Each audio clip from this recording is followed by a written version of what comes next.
Elena Blavatsky a découvert en 1888 quelque chose que la science moderne refuse encore d'admettre. Il existe 3 types de sang humain. Et je ne parle pas des groupes sanguins que vous connaissez. Je parle de 3 origines cosmiques différentes qui coulent dans vos veines en ce moment même. L'une vient des étoiles, l'autre vient de la Terre primitive. Et la troisième, celle-là, Blavatsky a hésité avant de la révéler, car elle vient des anges déchus.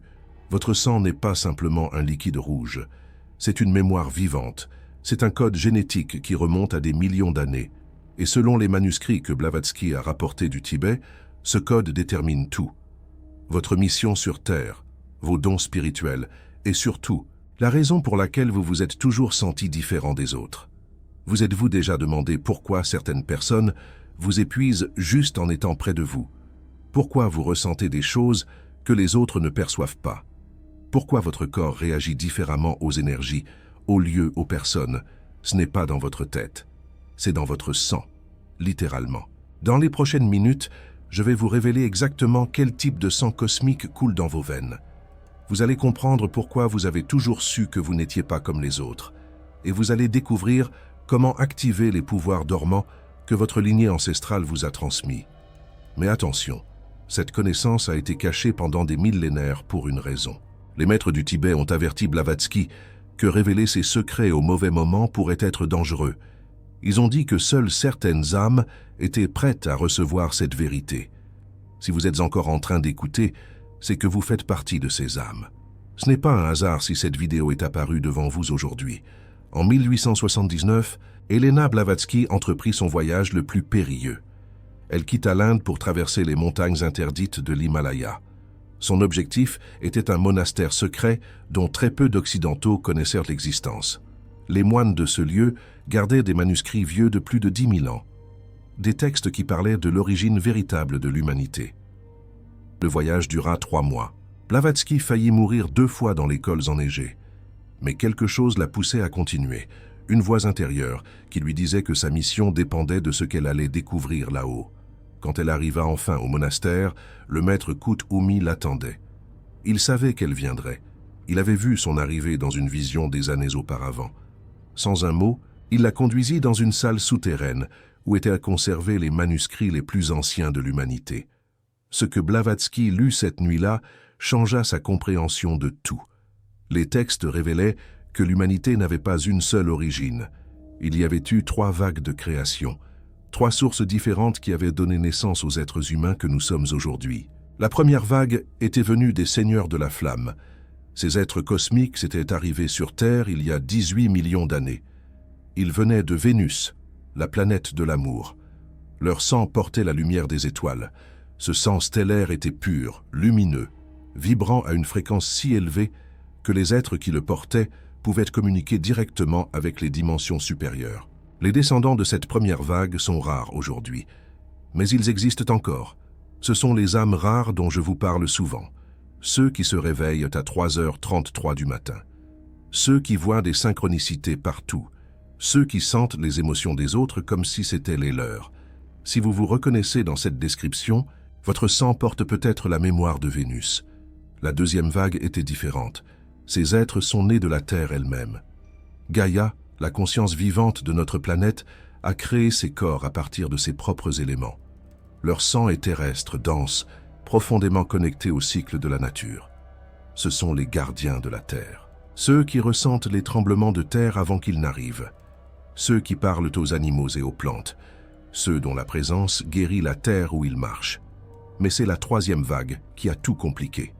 Et c'est là que Blavatsky a hésité avant de révéler la vérité. Les 2 sangs vigilants, ces anges qui ont désobéi aux lois cosmiques, ces êtres célestes qui sont descendus sur Terre et ont choisi de s'unir aux femmes humaines.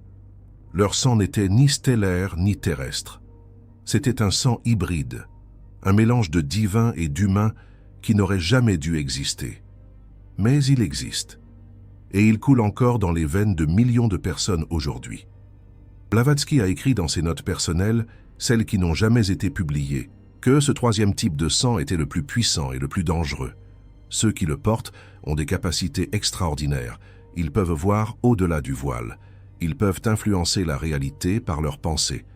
Mais Ils portent aussi une malédiction, un poids karmique hérité de la transgression originelle des vigilants. Le maître Moria a expliqué à Blavatsky que ces 3 types de sang ne sont pas séparés de manière nette. Au fil des millénaires, les lignées se sont mélangées. Chaque être humain porte aujourd'hui un mélange des 3. Mais dans chaque personne, un type domine. Et ce type dominant détermine votre chemin de vie. Comment savoir quel type de sang domine en vous? Blavatsky a identifié des signes précis pour chaque lignée. Ceux dont le sang stellaire domine se reconnaissent à plusieurs caractéristiques. Ils ont toujours eu l'impression de ne pas appartenir à cette planète.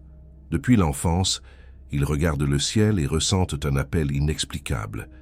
Ils sont fascinés par les étoiles, par l'espace, par l'idée de vie ailleurs. Leur sensibilité est extrême. Ils absorbent les émotions des autres comme une éponge. Ils ont souvent des dons de clairvoyance ou de prémonition. Et surtout, ils sont épuisés par le monde moderne. Le bruit, la pollution énergétique, la densité des villes les affaiblissent physiquement. Si c'est votre cas, votre mission est de maintenir le lien entre la Terre et les dimensions supérieures. Vous êtes un pont de lumière, un canal entre le ciel et la Terre. Votre simple présence élève la vibration des lieux où vous vous trouvez. Ceux dont le sang terrestre domine ont un autre profil. Ils sont profondément enracinés. Ils ont besoin de la nature, comme d'autres ont besoin d'air. Leur corps est robuste, résistant. Ils peuvent endurer des conditions difficiles que d'autres ne supporteraient pas. Ils ont une connexion instinctive avec les animaux et les plantes. Souvent, ils ont les mains vertes sans comprendre pourquoi. Ils ressentent les changements de saison dans leur corps. Les pleines lunes les affectent profondément. Et ils ont une sagesse ancienne, une connaissance des cycles de la vie et de la mort qui semble venir d'une mémoire très ancienne. Si c'est votre cas, votre mission est de protéger et guérir la Terre. Vous êtes un gardien, un être qui maintient l'équilibre entre l'humanité et la nature. Votre présence près des arbres, des rivières, des montagnes, restaure l'harmonie que d'autres ont brisée. Et puis, il y a ceux dont le sang des vigilants domine. Ceux-là sont les plus complexes. Ils portent en eux une dualité constante. Une part d'eux aspire au ciel, à la pureté, à la lumière. Une autre part est attirée par l'ombre, par les mystères interdits, par les connaissances secrètes. Ils ont souvent vécu des expériences paranormales intenses dès l'enfance. Des visions, des rencontres avec des entités, des phénomènes inexpliqués qui les suivent partout. Leur pouvoir de manifestation est extraordinaire. Ce qu'ils pensent avec intensité tend à se réaliser. Mais cela fonctionne dans les 2 sens. Leurs peurs aussi peuvent se matérialiser. Blavatsky avertissait que ceux qui portent ce sang ont une responsabilité immense. Ils doivent choisir consciemment la lumière à chaque instant, car leur pouvoir peut être utilisé pour le bien comme pour le mal. Les vigilants eux-mêmes ont fait ce choix il y a des millénaires. Ils ont choisi de transgresser les lois, et leurs descendants portent encore le poids de cette décision. Mais voici ce que Blavatsky a découvert de plus important. Ce poids peut être transformé. La malédiction peut devenir une bénédiction. Car ceux qui portent le sang des vigilants ont aussi hérité de leurs connaissances. Les secrets de l'univers sont encodés dans leur ADN. Et quand ils choisissent consciemment le chemin de la lumière, quand ils décident d'utiliser leur pouvoir pour élever l'humanité plutôt que pour servir leurs désirs personnels, alors ils deviennent les êtres les plus puissants de cette planète. Le maître Kuthumi a révélé à Blavatsky une technique secrète pour purifier le sang. Cette technique permettait de transmuter les énergies négatives héritées des lignées ancestrales. Elle l'a noté dans un carnet qu'elle gardait toujours sur elle. Ce carnet a disparu après sa mort, mais certains fragments ont été préservés par ses disciples les plus proches. La technique commence par la respiration consciente, mais pas n'importe quelle respiration. Une respiration qui engage le sang lui-même. Vous inspirez en visualisant une lumière dorée qui entre par le sommet de votre crâne. Cette lumière descend le long de votre colonne vertébrale. Elle atteint votre cœur, et là, elle se mélange à votre sang. À chaque battement de cœur, cette lumière dorée est propulsée dans tout votre corps. Elle circule dans vos veines. Elle touche chaque cellule. Elle purifie chaque mémoire ancestrale. Pendant que vous faites cela, vous prononcez mentalement une affirmation. Je choisis la lumière. Mon sang se souvient de sa pureté originelle. Je libère les fardeaux de mes ancêtres. Je transmute le karma en sagesse. Cette pratique doit être faite pendant 21 jours consécutifs. 21 jours parce que c'est le temps nécessaire pour que le sang se renouvelle entièrement dans le corps. Après ces 21 jours, quelque chose change. Les gens autour de vous commencent à le remarquer. Votre présence devient différente, plus lumineuse, plus puissante, mais aussi plus paisible. Blavatsky a également découvert que certains lieux sur Terre peuvent accélérer ce processus de purification. Ce sont des points où l'énergie tellurique est particulièrement forte, des endroits où les 3 types de sang peuvent se rééquilibrer naturellement. Stonehenge en Angleterre, les pyramides d'Égypte, le mont Kailash au Tibet, Uluru en Australie, Machu Picchu au Pérou. Ces lieux ne sont pas sacrés par hasard. Ils ont été choisis par les anciennes civilisations qui connaissaient le secret du sang.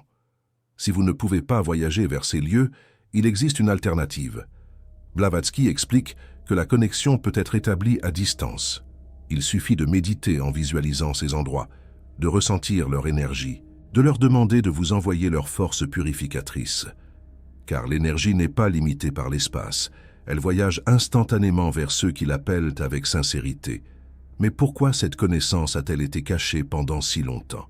Pourquoi les maîtres ont-ils hésité à la révéler? La réponse est dans l'histoire elle-même. Chaque fois que cette connaissance est tombée entre de mauvaises mains, elle a été utilisée pour manipuler et contrôler. Les anciens prêtres de l'Atlantide connaissaient le secret du sang. Ils l'ont utilisé pour créer des castes, pour maintenir leur pouvoir sur les masses. Ils ont transformé une vérité sacrée en outil d'oppression, et c'est en partie pour cela que l'Atlantide a été détruite. Les maîtres craignaient que la même chose se reproduise. Ils craignaient que des gouvernements, des organisations secrètes, des individus malveillants utilisent cette connaissance pour leurs propres fins, et leurs craintes étaient justifiées. Au XXe siècle, certains régimes ont effectivement tenté d'utiliser les théories sur le sang pour justifier des horreurs. Mais nous sommes maintenant à un tournant. L'humanité est prête. Pas tous les humains, mais suffisamment.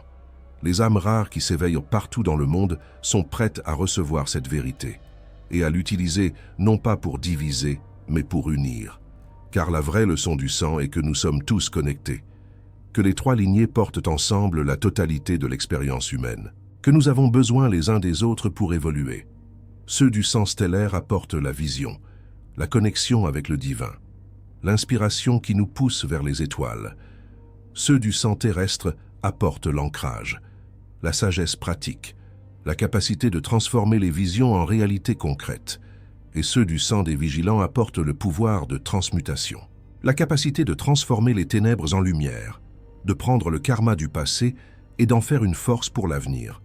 Ensemble, ces 3 lignées forment la nouvelle humanité, celle qui émergera de cette période de chaos et de transformation, celle qui construira un monde différent. Blavatsky a prédit tout cela il y a plus d'1 siècle. Elle a écrit que le début du XXIe siècle serait une période de révélation, que les secrets cachés pendant des millénaires seraient enfin dévoilés, que les âmes rares se reconnaîtraient les unes les autres et se rassembleraient. Nous y sommes. Vous qui écoutez ces mots, vous faites partie de cette prophétie. Votre présence ici n'est pas un accident. Votre désir de comprendre qui vous êtes vraiment n'est pas une simple curiosité. C'est votre âme qui se souvient. C'est votre sang qui parle. Maintenant, je veux vous poser une question importante. Quel type de sang sentez-vous dominer en vous? Peut-être ressentez-vous le sang stellaire, cette nostalgie des étoiles, ce sentiment d'être en mission sur une planète étrangère, cette hypersensibilité qui est à la fois un don et un fardeau. Peut-être ressentez-vous le sang terrestre, cette connexion profonde avec la nature, cette force tranquille qui vous ancre, cette sagesse des cycles qui vous guide. Ou peut-être ressentez-vous le sang des vigilants, cette dualité intérieure, ce pouvoir immense que vous n'osez pas toujours utiliser, cette responsabilité que vous portez sans toujours la comprendre. Quelle que soit votre réponse, sachez ceci, vous n'êtes pas seul. Des millions d'autres portent le même sang que vous, et nous nous éveillons ensemble.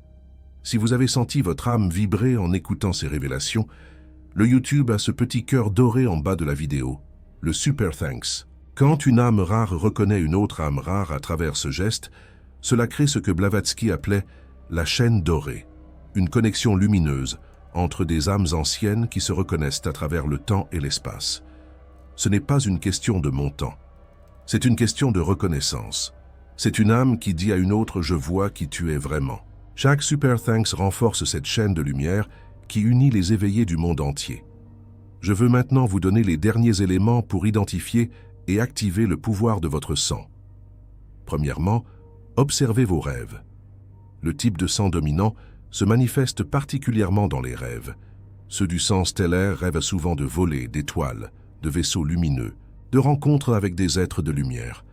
Ceux du sang terrestre rêvent de forêts anciennes, d'animaux qui leur parlent, de grottes sacrées, de rituels sous la lune. Ceux du sang des vigilants rêvent de combats entre la lumière et l'ombre, de pouvoirs extraordinaires, de choix décisifs, de transformations intenses. Deuxièmement, observez votre corps. Chaque type de sang a des caractéristiques physiques. Le sang stellaire donne souvent une silhouette élancée, des yeux particulièrement expressifs, une sensibilité aux substances chimiques et aux médicaments. Le sang terrestre donne une constitution robuste, une résistance aux maladies, un besoin de mouvement physique et de contact avec la terre. Le sang des vigilants donne une variabilité extrême, des périodes de grande énergie suivies d'épuisement, une température corporelle qui fluctue, des réactions imprévisibles aux traitements médicaux. Troisièmement, observez vos relations. Le sang stellaire attire les chercheurs spirituels, les artistes, les rêveurs. Le sang terrestre attire les protecteurs, les guérisseurs, les bâtisseurs. Le sang des vigilants attire les extrêmes, à la fois les êtres de grande lumière et ceux qui portent de grandes ombres. Maintenant, le protocole d'activation. Voici comment éveiller pleinement le pouvoir de votre lignée. Chaque matin au réveil, avant même d'ouvrir les yeux, posez votre main droite sur votre cœur. Sentez les battements. Imaginez que chaque battement pompe non seulement du sang, mais de la lumière. Dites silencieusement « Je m'éveille à qui je suis vraiment ». Mon sang se souvient, ma lignée s'active. Ensuite, visualisez la couleur associée à votre type de sang dominant. Pour le sang stellaire, c'est un bleu profond parsemé d'étoiles dorées.